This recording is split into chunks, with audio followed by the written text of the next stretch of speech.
Bienvenue. Ces 2 dernières semaines au Moyen-Orient ont été particulièrement denses. On peut le dire, oui. On a l'Iran au cœur de toute une série d'événements qui semblent à première vue presque contradictoires. D'un côté, une impressionnante démonstration de force. Militaire, maritime. Et de l'autre, des signes de tension interne, des pressions économiques qui s'intensifient. Exactement. Du coup, la question qu'on se pose aujourd'hui, c'est: l'Iran est-il en train de montrer sa puissance ou de masquer une faiblesse de plus en plus profonde? C'est précisément ce paradoxe que nos sources nous invitent à explorer. On va décortiquer tous ces signaux, des eaux du détroit d'Ormuz jusqu'au couloir du pouvoir à Téhéran. Et on va essayer de comprendre la stratégie en jeu, ses forces, mais aussi, et surtout, ses fissures. C'est ça. Pour cette analyse, on s'appuie sur un ensemble de sources mondiales qui ont été compilées et analysées pour nous par Stylo News, l'application d'information qui utilise l'intelligence artificielle. Et cette exploration en profondeur vous est proposée par ProWave AI. Alors commençons par là où la tension a été la plus visible.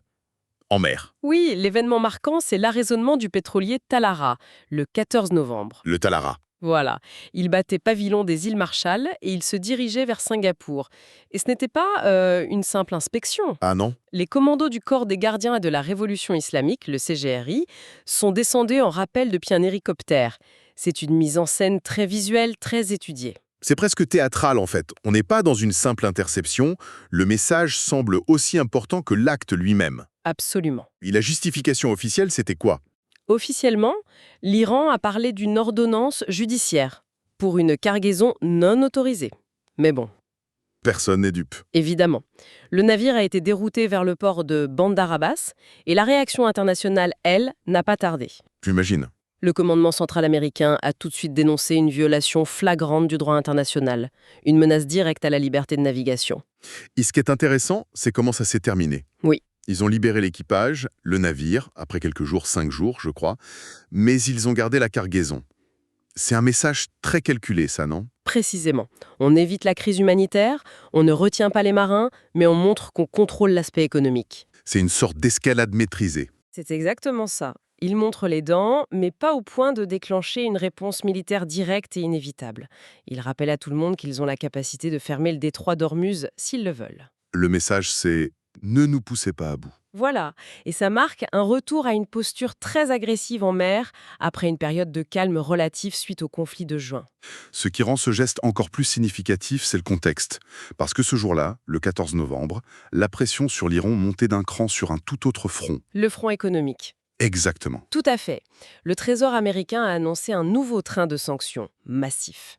Et l'objectif, c'est quoi, Eva? L'objectif affiché, c'est de démanteler ce que Washington appelle l'économie pétrolière de l'ombre de l'Iran. Concrètement, ça vise un immense réseau d'entreprises, de navires. Un peu partout dans le monde. Oui, en Chine, en Turquie, aux Émirats, tous ceux qui aident Téhéran à vendre son pétrole et à contourner les embargos. On a donc un timing qui ne doit absolument rien au hasard. Rien du tout. D'un côté, les États-Unis qui serrent la vis économique, de l'autre, l'Iran qui répond par une démonstration de force maritime. Et ce n'est pas tout. Le même jour, à Téhéran, il y avait aussi une autre réponse. Militaire, celle-là. Et bien terrestre. Ah oui, c'est vrai. C'est là qu'on voit que tout est lié. Le CGRI a organisé une grande exposition militaire. La première depuis le conflit de juin. Et ils n'ont pas fait dans la dentelle, si j'ai bien compris. Pas du tout. Ils ont sorti leurs missiles balistiques les plus avancés, les EMAD, les Khorramshahr, et surtout, la star du moment, le missile hypersonique Fatah. Et ce missile Zata, ce n'est pas juste une nouvelle arme dans l'arsenal. Le mot hypersonique change la donne. Il change tout. Il est censé être quasiment impossible à intercepter par les défenses antimissiles actuelles. C'est ça le message. C'est tout le message, oui. Le général Ali Fadavi, le numéro 2 du CGRI, l'a dit sans détour. Nos progrès militaires sont continus et sans fin. En exposant le Fatah, Téhéran ne fait pas qu'une démonstration de technologie. C'est de la diplomatie coercitive. Exactement. Le message sous-jacent est: vous pouvez nous affaiblir économiquement, mais notre capacité de nuisance militaire, elle, ne fait que grandir. Et elle devient de plus en plus sophistiquée. Et ça ne s'arrête pas aux missiles, il me semble, on parle aussi de drones. Oui, de tests sur des drones comme le Shahed 161, qui a été équipé d'un moteur à réaction. Et ça, c'est pas un détail. Non, pas du tout. Un moteur à réaction, ça veut dire plus de vitesse, plus de portée, une meilleure survivabilité. C'est un saut qualitatif qui montre que leur industrie de défense, malgré des décennies de sanctions, continue d'innover. Toute cette démonstration de force en mer, avec les missiles, les drones, c'est la vitrine. C'est l'image que l'Iran veut projeter. Mais nos sources suggèrent que ce qui se passe en coulisses, dans le pays même, est une toute autre histoire. Une histoire bien plus fragile, oui. C'est ça. C'est le cœur du paradoxe. Derrière cette façade de puissance, les rapports font état d'une méfiance, de conflits croissants au sein même de l'appareil sécuritaire iranien. Et ça viendrait d'où? La cause serait une infiltration profonde et réussie des renseignements israéliens lors du conflit de juin. Ça a créé un climat de paranoïa. Cette paranoïa au sein des services, c'est potentiellement plus dangereux pour le régime que les sanctions américaines, non? Absolument, parce que ça ronge le régime de l'intérieur. Quand les différentes factions de l'armée et des services de sécurité commencent à se suspecter les unes les autres, la chaîne de commandement se fissure. La prise de décision devient chaotique. Un ordre peut être interprété comme un piège. Ça paralyse l'appareil d'État. C'est souvent le premier signe d'une fragilité structurelle très profonde. Massoud Pezeshkian, le président du Parlement, a lui-même exprimé cette crainte publiquement. Et pendant que les élites se méfient les unes des autres, la population, elle, Elle exprime une colère de plus en plus visible. très visible, oui. Le 17 novembre, on a vu des manifestations coordonnées. Des retraités, des travailleurs, dans au moins 19 provinces. C'est énorme. Ce n'est pas anodin. Ça touchait des grandes villes comme Téhéran, Ispahan. Au départ, les revendications sont sociales. Des pensions, des salaires impayés. Mais très vite, les slogans ont viré à la politique. Et ils visaient qui?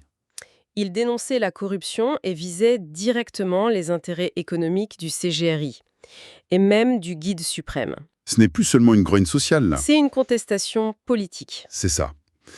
Et au milieu de tout ça, un fantôme du passé refait surface. Et ça semble inquiéter le régime de manière assez inattendue. Oui, et c'est peut-être le signe d'une anxiété encore plus profonde. Un porte-parole officiel du CGRI a publiquement exprimé sa préoccupation face à l'influence grandissante de Reza Pahlavi. Le fils du dernier chat? Lui-même, notamment auprès des jeunes qui n'ont pas connu son régime. C'est fascinant, parce que ça révèle une fissure dans le récit officiel de la République islamique. Mais pourquoi maintenant? Pourquoi cette figure redevient une menace, ou en tout cas une menace perçue? Parce que la comparaison entre le passé et le présent devient un outil politique puissant, quand la population fait face à des difficultés immenses au quotidien. On parle d'une crise de l'eau, par exemple? Oui, une crise si grave qu'elle menace l'approvisionnement de Téhéran. Dans ce contexte, le discours sur un passé idéalisé, même s'il est discutable, trouve un écho. Le fait même que le CGRI se sente obligé d'en parler publiquement montre qu'ils sentent cette menace.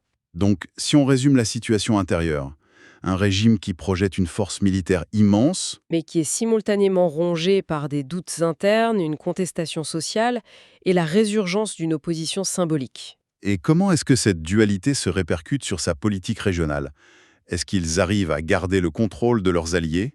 C'est de plus en plus compliqué. L'Iran fait face à ce que certains analystes appellent une crise de contrôle de ses alliés traditionnels, de son axe de la résistance. L'exemple le plus frappant, c'est au Yémen, c'est ça?